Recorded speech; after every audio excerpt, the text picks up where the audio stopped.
my darling Fumi Nation. We are back with summer colors, my darling. The Powerpuff t-shirt, darlings, is back for you. We have the pink and the yellow. You asked, my darling, and I said, why not? Available for you now. A lot of them have already sold out. A lot of you really love the colors. Don't worry, I'll bring it back. But I just live and love. I am wearing the pink, as you can see, the most gorgeous ever. And we have what is delayed, not denied in the back of them. We still got the white ones for those of you that still want them. What is delayed is not denied. We also have the powder blue. The powder blue was such a success. We still have some more for you, my darlings. So the pink and the yellow are the colors for summer 2026. And of course, for my dark girlies, we have what is delayed, not denied, the black. Our tote bags, which of course you can put into the pocket, and it's compact for shopping, for going to the gym. We also have the white, tangerine orange, as well as the powder blue, which, darlings, are absolutely fabulous, and you can take them everywhere. Compact, and then you have it on the out. Such fun colors, my darlings. And again, like I said, you have the big pocket on the inside, and that is what you use to fold in the bag. You're going to yoga, you're going to the supermarket, you're going away for the weekend, you want to put all of your beauty products in there, darlings, it's for you. Happy shopping, my darlings, and I hope you love the summer colors. All of my love. Mwah. Hello, my darling Fumi Nation. How are you? How are we? So we have new information from Nolan Wells' parents. They sat down at the NABJ conference, and it was extremely moving to me. Somebody in the comment section had said we should not only focus on Nolan's mom, we should also focus on the dad, that he's lost his son too. And she was absolutely right. I think it's a situation whereby Nolan's mom, Miss Christine, has been more vocal on her social media, and so we kind of respond to what she has to say. But in this conference, mom and dad were there, and my deepest condolences to the two of you. And I feel so sad that in the early hours of what had transpired on the 4th of July, there was just no help for Christine, to the point that Christine ended up meeting outside a fast food restaurant to meet up with one of the investigators in Nolan Wells' case, because she just could not get any help. She was being bounced from one place to another. It's just really, really sad. But let's sit through it, and then we'll talk about it after. As far as that day goes, I went to work, and he was making salmon, so he was FaceTiming me as I'm trying to see patients kind of in between, of course not answering the phone in the room. And he's like, hey mama, how does this look? Is this enough season? Like, what am I supposed to do with this? And I was like, okay. I was like, you don't have to do that. And he's like, no, I'm gonna take care of it. I was like, okay, sure. And so he finishes cooking, get home, he's like, yeah, what you know about this? And he was, guys, when I tell you that he loved to joke, like he was just one of those people. He wanted everyone around him to smile, be happy, feel comfortable and accepted, and that is the kind of person God made him. Us as parents, we definitely had that influence, but Nolan was just naturally a peacemaker. Yeah. And so after that it was 8, and then he got ready to go. He did his normal, hugged us up, I love you mom. I was like, be safe, knowing this was going to be his last weekend before going back to school, because football was starting, the summer training was starting, and this was his second year at Southwest, and so we knew this was going to be a big year for him. Dad and him had been training and doing all these things, and really just kind of sitting with him and letting him know, like, hey, we're going to the next stage in your life as well as, your football career. So the focus was there, and he was ready. So he leaves that day. He leaves that day with, he drives his car, and he told us kind of a general, like, hey, we're going to go to the island. Like, we knew that, staying at Jack's house.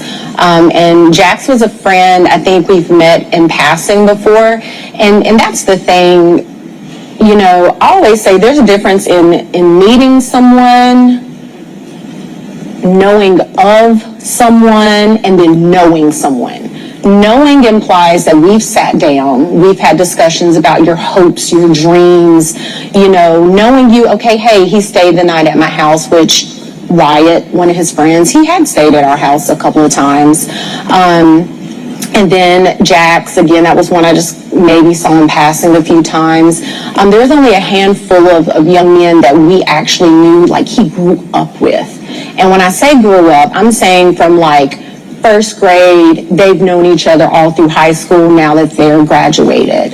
And that would be like Jalen and Javon, LeBaron. Those are kids that we knew.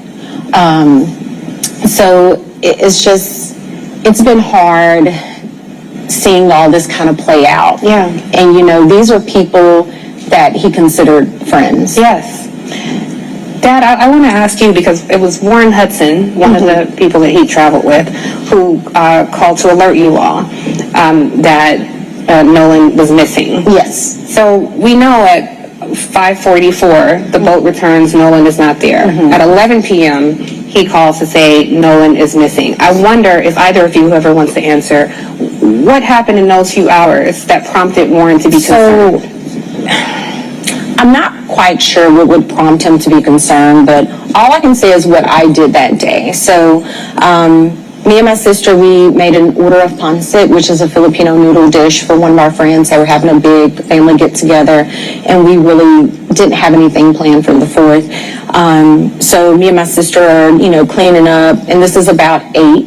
And she's like, hey, Nolan hasn't texted us. And that was the thing. Nolan was really big with communication with us, right? And so I call him, doesn't answer. I end the call, call back, and this is probably, I think, maybe around 8. Don't quote me on the times, guys. So then I call again later at around 8, still no answer. And then I want to say I called one more time, and I think that was at like 10:48. So I'm in the kitchen, my phone rings. Now this is probably like early 11 o'clock, somewhere around there. Phone rings when I make it back to the phone, and I'm like, whose number is this? Because, we get weird phone calls sometimes. They didn't leave a message. Number pops back up. I pick up the phone because it says maybe Warren. And I'm like, Warren?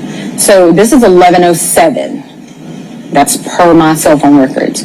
So I answer the phone. He's like, hey, Miss Christine, have you seen or talked to Nolan? I said, no. Why? He should be with you guys. And he said, oh, no, well, when we went to the island, there was a girl named Katie that he met, and he had decided to stay behind. I said, what? Because we know our child. And Nolan isn't one to be like, oh, well, I'm just going to throw caution to the wind, and I'm going to stay here with this girl that I just met. So I'm on the phone with him. Now I'm in a panic. I'm running to my room. Elmore was in bed watching a different movie, and I'm like frantic. He's like, what's going on? I'm like, Nolan is missing. I'm trying to pull up the GPS as I'm talking to him, and at some point he tells me that, I was like, well, his phone says GPS Life 360, not Snapchat. Right. Life 360 says that he's on land, and he was like, well, no, I mean, we have his phone. And I'm like, wait, what? And I'm like, okay.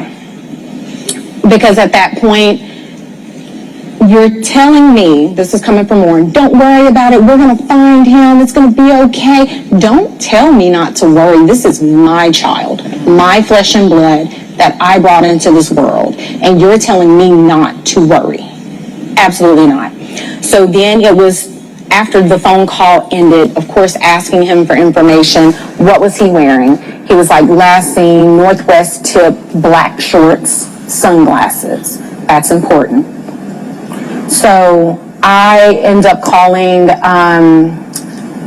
DMR, spoke with the DMR. She took all the... For our audience, DMR. So DMR is because we're missing on the island. They are basically the marine people, right? They're the ones who's going to launch the boats to go into the water and all that. But before getting off the phone with Warren, he was like, hey, I know some people at Coast Guard. I said, okay. He's like, I'm going to call Coast Guard, you call DMR. Get on the phone with DMR. I give the young lady the information. And she tells me, hey, I got this. Let me call you back. Because she was like, I'm not sure if this is going to be in our jurisdiction, essentially. So then she calls back and she tells me, okay, yeah, we spoke with Coast Guard. And I'm like, okay, but they're like, this isn't our jurisdiction. You have to contact the city of Ocean Springs. I said, okay, hang up the phone, call in Ocean Springs Police Department. They say, hey, you have to physically come down and give a report.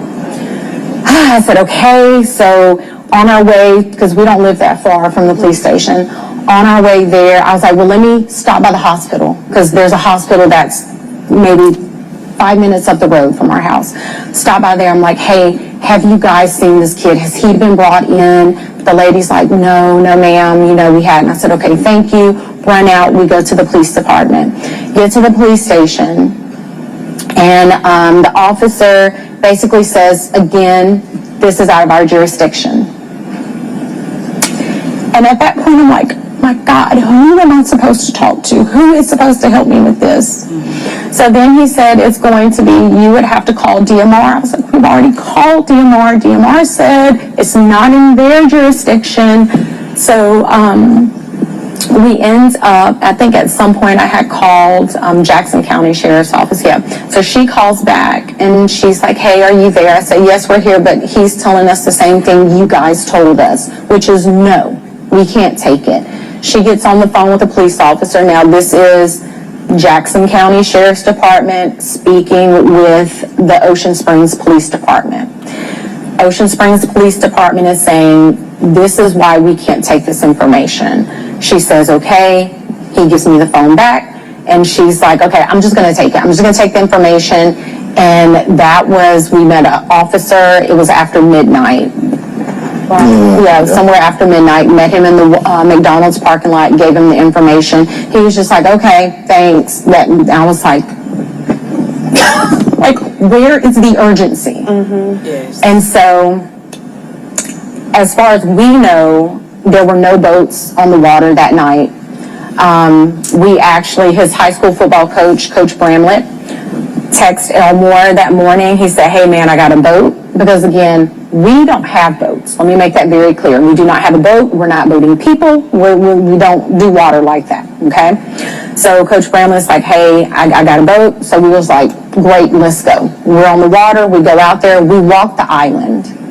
Cell phone works perfectly fine. I actually had almost an entire conversation with my grandmother, who was in a panic, as we're walking this island looking for anything. I just want to pause there. The cell phone worked fine, because in the reporting there's been so much reporting that there's poor cell phone reception, and this is some of the disputes that we have about that night. Dad, feel free to jump in here, because they're saying he met this young lady, Katie, and that he stayed back. According to the reporting, Katie is saying no. He said he was going to go with his friends. According to the reporting, the friends say no, he left us his phone because there was no reception. Dad, have you found any consistencies? Have you spoken directly with any of his friends? Well, the first inconsistency was you called me and telling my son stayed on the island to talk to a girl. My son would never do that. That's not in his character. I didn't raise none of my kids to do that. The second thing is, you say he doesn't have his phone. He doesn't leave his phone. I would wake up sometimes in the morning and Nolan would have his phone here right in my face. And I waking up cussing and fussing like, boy, you don't get the camera on my face. And he just laughing and giggling and stuff like that. So it's twice. To me, there's two lies that he told me as a father. Like I said, we went on the island. And actually, a classmate of mine called me that morning as we were going out to the island with Nolan's coach. He's like 40 miles away. He calls and, hey man, I got the boat. Me and my boys, we're gonna go out there and help you look. I didn't call him. He called me. And we're gonna start on this end. I said, well, we're probably gonna start on the other end. So me, my wife, Coach Bramlett, and a high school classmate of mine were the only we were the first ones out there looking. Like I said, we docked the boat, got out the boat, walked on the island. She had a whole conversation with her grandmother on the island. Got back on the boat, went back around the island. I guess that would be the north side, facing the Gulf of Mexico. I get another phone call. So my phone worked fine. So this whole thing about not having phone service, I don't know. I don't know if it's the carrier or what, but ours worked fine. I think those around maybe 8 o'clock. Yeah, because we finished up. It was at Jackson County or Jackson County Sheriff. Finally showed up. Yeah. A couple of boats, they finally showed up. And by that time, I was like, he's not out here. I was more focused that he was at someone's house. That was that's where my hopes and feelings were. So we left. The county stayed out there. My friend, he stayed out there because he called. He was like, well, we're going to stay out here a little bit longer. I said, okay, I appreciate it. So we leave. Then I would say maybe a couple hours later, my friend calls me back and he said, well, we're going to give it and go, but he said, look, I can gas the boat back up, and if you want to go back out there, we can go back out there. I said, I don't want to go back out to the island. I have a feeling that he's not there, and I don't want to go back to the island. So he said, he offered, he said, well, if you do, we can go right now. I said, don't worry about it, I appreciate you coming out there. But he said, at that time, the helicopters were out there, more Coast Guard, more people were out there. So we get back on there, and as far as the keys, what was it, that night? Or was it? That was that night. That was the night the call. Okay, let me back up. As far as getting the car back, after we gave our report to Jackson County, the sheriff department that night, we were trying to figure out who to get a report to. We had a friend in the family that located his phone. We wasn't there to get the phone, but apparently there was some kind of friction with getting his phone. Yeah. We don't know what the friction so was. The phone and the key were at the same location, which was Jack's house. Okay. And again, all of these kids share their locations on Snapchat. And so she was like, hey, I can go pick his phone up, not thinking that his car is there, you know. Which she stopped everything she was doing. Her and the boys, they went out. Like, we were all out searching for him that night. And yeah, like Elmore was saying, there was an issue, some type of friction. The cops ended up coming and they left. And so then kind of the same thing when we came to pick up the key. Elmore went up there asking for the key, didn't know where the key was, and all of a sudden we know where the key is. But see, this is another thing that bothered me too. When we got to the house, you know, it was some of his other friends were there, you know, and they were, you know, beating on the door like, what Nolan there, what Nolan there, you know, beating on the door trying to get in the house. So I walk up to the door and I'm calming them down, because for one, okay, you're loud. Two, you're in these people's house. So if you tear these people's house up, that's gonna be a whole nother issue. I don't want y'all bothering it. And three, I need you guys to calm down, and I need them to kind of trust me as being an adult so I can get something out of them. So I get them out the house, and then Jax finally comes down the stairs, I guess in the room. Harold messed up like he just woke up, whatever. I said, look, I'm Nolan's father. His car's outside. I need to get his car and all his personal effects that may be left over with. And he goes, oh man, Nolan was like my brother. I said, Nolan was like my brother. I said, well, if Nolan was like your brother, would you please go and get everything is his, so I can get his car, I can go home. She walks off. 2 or 3 minutes later, come back. I don't see the keys. Okay. So I leave out the house, go back outside, stand by the car. During that time, one of the guys that was in the house, one of the other friends, he was on the phone with a girl who was apparently there with them earlier that day, and she was telling him that his keys was on top of the Xbox in his room. So he goes back up to the door by himself, and we're still out by the car. And lo and behold, here comes the keys. So now to me, you lied to me 3 times. I don't believe nothing that you tell me. You on out. And this is Jax. This is Jax. And eventually he does give you the keys. Yeah, eventually give But me there the was keys. friction getting the keys. Yes. So from when you tell me my son is on left still on the island with a girl, 2, you have his phone, and 3, you don't give me the keys when I ask. I don't know any father who would believe, just if one of my friends did that, I'm going to be cordial with you, but I'm going to watch you.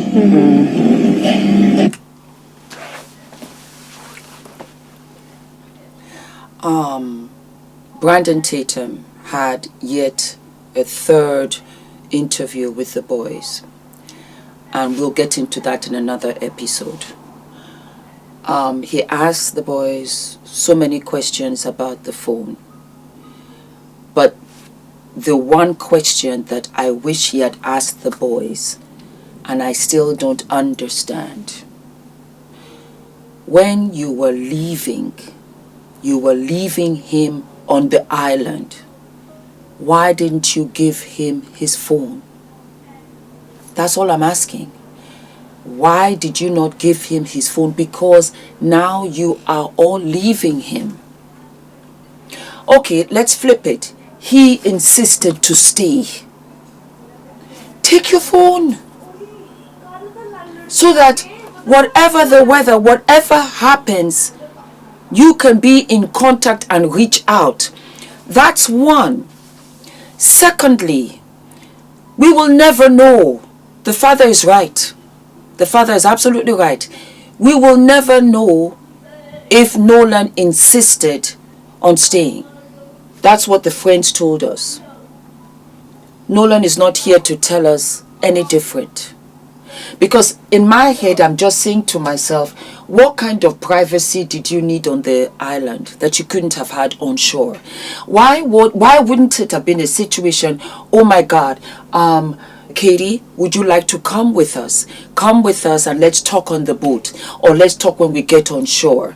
Why would you want to stay on an island? I don't understand. Stay on an island with nothing. You don't even have a shirt. You don't have trousers. You don't have your flip-flops. You don't have anything. You don't have your phone. You don't have your keys. You don't have anything.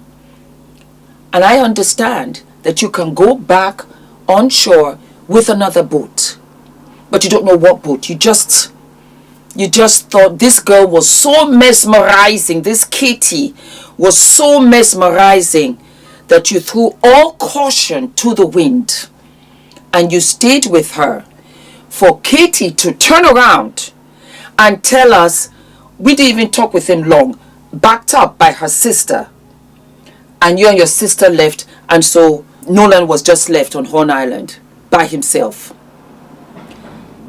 Everything we've heard about Nolan, everything, the nicest guy, the sweetest, he'll watch out for you, he'll look out for you, he was positive. This is a lovable guy that just seemed to be of anybody's thought, of nobody's thought after the fact. And another thing, which I'm confirming now, the parents are also right. They were not close to these friends. They were not close to them. They really didn't know them. Regardless of what the friends had to say about Nolan. Because there was no trust there. There was nothing there. Even Warren had to get Miss Christine's phone number. And then again, Christine is saying this may be Warren's, number, of which she did not pick up initially. The actions and the reactions from both camps shows that there was no love there. There was no what? There was no love there. And Nolan is speaking to us because Nolan was the one who insisted on taking the picture of which Christine put out there in reference to his shorts, because it was first described as black shorts, and it was from another girl who had nothing to do with the group, who took that picture. And when Christine was sending out SOS because she was getting no help from nobody, that was when this girl gave it to Miss Christine, and Miss Christine put it out there for the simple description of what he was wearing that day. And you know what? It was Nolan who said, we must take a picture. The irony that insistence of that picture would be the one that would circulate worldwide. I just had to say something. I'll keep quiet now. Now, to my question. Don't you understand why people are suspicious? Because Nolan's separated from his phone, which no teen does. I get it, why he didn't have it in the water. I get that. I dive, I swim. I just went swimming with the dolphins with my twins. And yes, my phone was on the boat. But then I got it. I didn't let the boat take off without it. Then it was in the friend's custody for hours. Then we hear things may have been deleted because there's no snaps, no images, no emails going out for hours on end. And the friends had control of his phone. So at least you can admit that's why people are curious. I'm curious. Nancy, I think it's because people are out putting out misinformation and they don't have the totality of circumstances because they haven't heard from the boys, didn't watch the interview and all of this stuff, and they feel that it's convoluted. It's very straightforward to me and very clear in many areas that the boys are saying they did not have access. Christine, Nolan's mother, is not saying unequivocally that things were deleted. She was surprised that things were not present. Therefore, she insinuated that things may have been deleted. But she did not really say that the phone was deleted. And the fact that they did not communicate with both sides, meaning that I wish that the Nolan Wells family would have communicated with these boys instead of me, would have talked to their lawyers instead of me, then therefore they could have gotten a good perspective. The boys made mention in the interview that I did with them that they told Christine, Nolan's mother, that they had his phone and his keys in their possession. Therefore, she came to get them. They turned them over. They have no access to his codes. They have no reason to delete his phone. They're claiming there's nothing that was deleted. Ben, I want to ask you, because I'm hearing these two parents who essentially had to become search and rescue or law enforcement, looking for their own child with such a lack of urgency on behalf of law enforcement. Obviously, we're talking to Black journalists. We can't ignore the ugly racial history of Mississippi. I looked into the demographics of the Jackson County Sheriff's Department. It's quite asymmetrical, but also just the general attitude and the lack of value when it comes to Black life. Does this sound like a normal process for when an 18-year-old goes missing to you? What holes have you seen in your looking into this case? Tiffany, that was the question that Christine and Elmore had when they first called us. They wanted the truth of what happened to their 18-year-old son, Nolan Wells, and they had concerns whether they were going to get a fair and impartial investigation. And from that day to this one, it has been the same objective, to have truth, transparency, and find out what happened to Nolan. They said, we want a thorough investigation, because when they found Nolan, they expressed to me that the sheriff had already said no foul play. And they were like, no, my son, he knows how to swim. Our son is a college athlete. Our son is in great shape. We don't believe that he just drowned and nobody knows nothing. Nobody saw nothing. I mean, there are about 300, 400 people on the island. And so that's what they were saying. We want to know what happened. We want truth. We want transparency. We don't want his death to be swept under the rug. Well, just so to make sure the audience and the people watching at home know, so they did declare very quickly, as you're noting, that he drowned when his body was recovered on July 6th. Mom and Dad and you all know that he is a student athlete, able to swim. On July 4th on Horn Island, it was very crowded. Certainly the suggestion is someone would have seen a child in distress. There is going to be the convening of a grand jury. Now, the DA of this area, Angel Myers McElrath, is a very out loud, proud Republican. If there is a U.S. attorney appointed to this case, it would likely be a Trump appointee. I'm just curious, Ben, from you and Rev, I think we have to be very candid here. What concerns do you have about the racial animus that we are seeing so much of play in this case? Well, You or Rev, whoever. all I'll say, and then defer to Rev, you want to believe that this is a child, that everybody is going to do their level best to find out what happened, so these broken-hearted parents will know what happened to their child. In time, we've seen Christine and the family be attacked just for asking questions. What happened to my child? Trying to say, no, we want to question this part of the investigation, that part of the investigation, because day one you said no foul play, but tell me now, what are you doing to be able to get us to the truth? And that is, it causes them sleepless nights. We talk at night, and so trust but verify. We are trying to cooperate everything we can do to say, hey, we want to help, but we want you to give them a thorough investigation. We want you to do for him what you would do for your child. Rev, I'm going to come to you in a sec, but you brought up something, Ben, about attacks. And certainly as journalists, we have a keen eye, and I have noticed that the narrative around this story has shifted to the threats that are going to the young men who was with Nolan.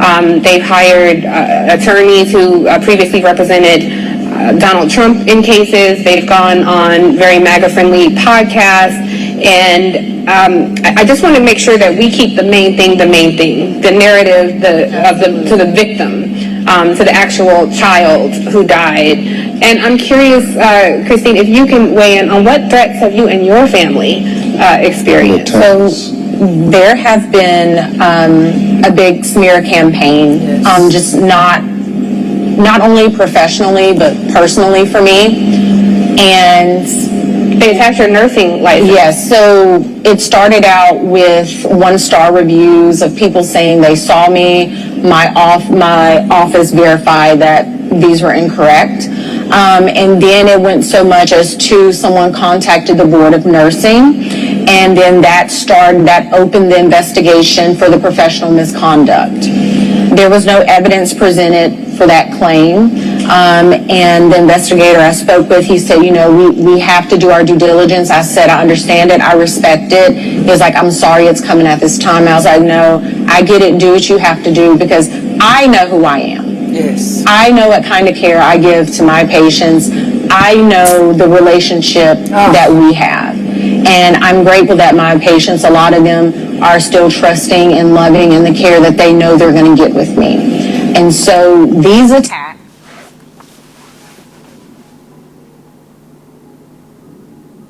her community failed her. The entire useless community failed her. From law enforcement right to her place of work. Even though you have to do your due diligence, you know that there's a time, there's a place, and you know you're following the story. Because there are so many malpractices when it comes to health care.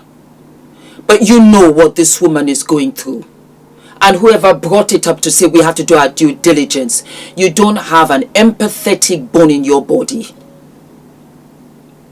I'm a mother, and I've been thinking of Nolan from the beginning. You know the irony of it all?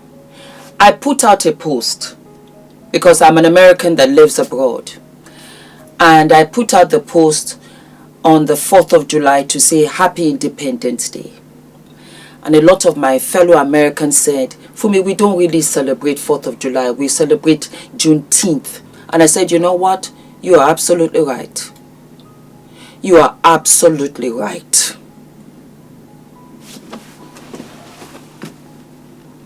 And so these attacks are not going to, it's not going to break me.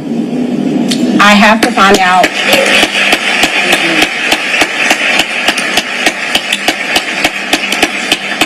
We have to find out what happened to Nolan. Yes. That is the only question we've ever asked. We've never blamed anyone. We've never tried to smear anyone. I know I heard something about the picture. That picture was sent to me because This is a picture of him on the boat. On the boat with the people. Yes. And what it was is they were like, the person was like, Miss Christine, the information is incorrect. This is what he was wearing. Because initially he was in black shorts, which then that is the information I received from Warren verbally and via text. When she sent me that picture, I was like, oh, completely different color. These are like a blue-gray short. So we have to correct that. But I'm grateful. We are grateful to all of you. Thank you for keeping our son's story alive. And thank you so much, Tiffany, for having us. I think that's part of our assignment here, our responsibility. So often in newsrooms, we have to defend and define Black life and defend and define our own humanity.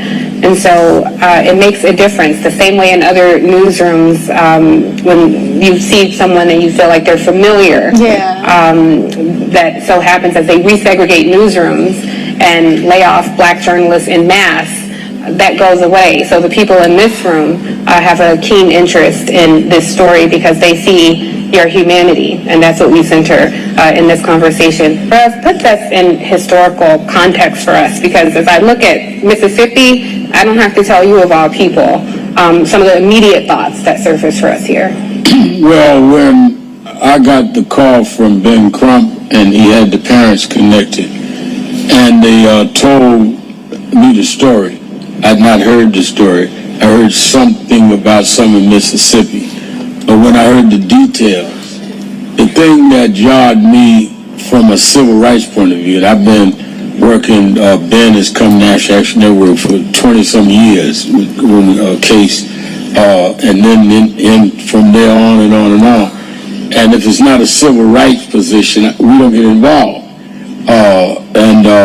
When they told me that law enforcement said there is no foul play, that's a prejudgment. And I said, wait a minute. They said, the parents repeated me on the phone. I said, they said it was this 2 days after it happened. And how do you investigate and there's no foul play and you don't even know what happened yet?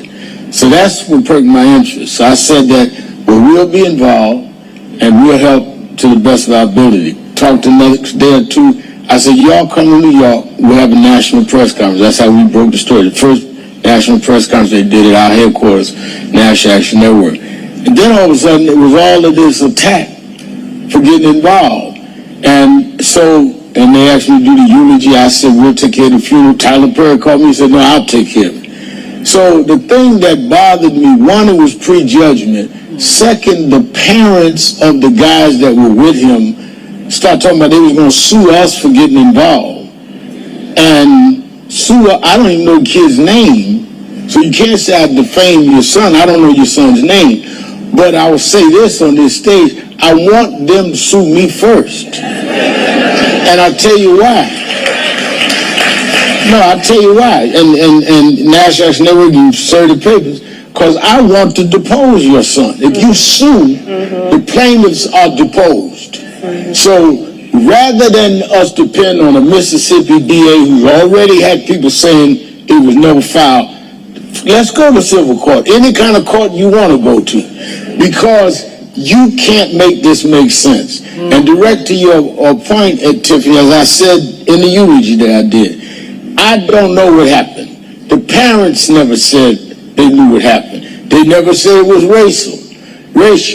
I don't know it was racist, but they don't know it wasn't racist. You don't know what happened. Yes. So why are you prejudging it unless something is there you don't want out? Second thing is, you know, and I said this to Elmer and Kristen, I had hurt my knee. I had torn my meniscus. And when I tore it, I told Ben the truth. I did it working out one morning, but I told them I got it because I was on my knees praying too much. But anyway, when they took me to say they may have to do surgery, the first thing they said is, well, we got to get your medical history from your primary doctor. I said, okay. So I said in the eulogy that I don't know what happened, but I got your history in Mississippi. And the history tells me black boy go out with 3 white kids come back. There's a blurred story of what happened. Now y'all all hostile and all upset. Didn't have the keys, but then you had the keys. Something about this don't make sense given your history. And I'm going to stay on this until we find out what happened. It may be nothing, but we're not going to leave that up to chance with people that are distorted. We're going to stay on this case.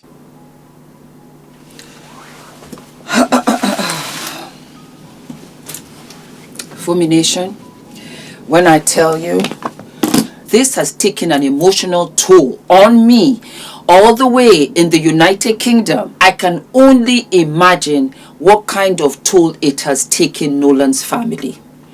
We don't have a choice. We have to keep on every single day, every single update.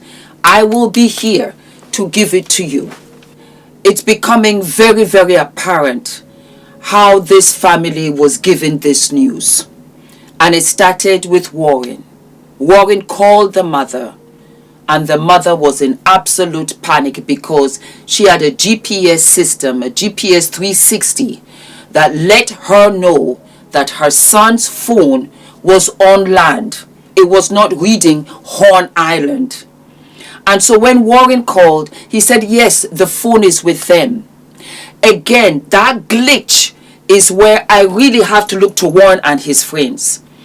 If you had given him his phone, when Nolan said he doesn't want to come onto the boat, when you said that the boat was having problems, and I don't know, maybe it's the black in me.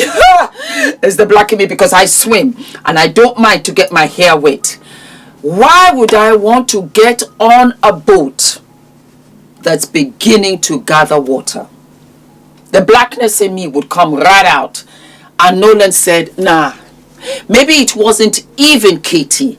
He just was not going to go onto a boat that just might sink. We will never know. Nolan is not here, but I promise you Nolan will guide us. His spirit is strong, and we're out here over a month. We're still covering the most sensational case that is just not straightforward. It really is just not straightforward. Warren, you have to take that into accountability, and I'm not blaming anybody. I want you just to kind of see it from their point of view. Fumi doesn't have her phone. Her phone is with Aretha. So Fumi left. Fumi said that she wants to stay on shore, and you didn't give her her phone. Ula is calling everybody. It means that Ula is running around. They go back to Horn Island that night, and there's reception. I can only understand the heartbreak of the father as he described and relived that night with his old school friend that came out to help him. It broke my heart because law enforcement couldn't even give them that grace. And might I add, law enforcement, also, you know, the medical field, they become desensitized because they deal with these issues every day. I understand that part. But you can understand this family who are running around, and they've got other children who had to stay at home. Maybe they were even sleeping. They did not sleep that night because their child was not home. As we close out the month of August, September is around the corner and everybody goes back to school. We have to have justice for Nolan. We have to have it because this family needs closure. It's so sad. It's just so sad. It's so miraculous. He just vanished, and nobody saw him. Wow. Darlings, do not forget to like, to subscribe, hit the notification button, and I will see you I'll see you sooner than later. Please like, please give us a thumbs up, please subscribe. This is the way that we keep on moving into the algorithm. Okay? All of my love, stay safe out there. Please. I am so excited. I mean, talk about keeping it in the family. For those of you that don't know, I was a beauty queen. Yes, I was Miss West Africa 1990. Yes, decades ago. And then it's come back full circle with my beautiful niece Farah, who is competing to be Miss Alberta. I want you guys to sponsor, to support her. She has a wonderful support page. Please go right ahead and support her. Please, please, please. She is absolutely beautiful and amazing. I remember when Farah was born, and to see her now walking on stage and winning all of these beauty competitions just warms my heart. So I want to use my platform to spread the word out there. Please support my wonderful niece Farah and just click onto the link and give her all the support that you can. I will deeply I will deeply appreciate it. And Farah, congratulations. Well, you know you're my daughter anyway, because I don't have daughters. So you are my daughter. It doesn't matter who birthed you. You're my daughter. And I am so proud of you. Fumi Nation, this is the first. Yes, my darlings. The next generation doing wonderful and amazing things.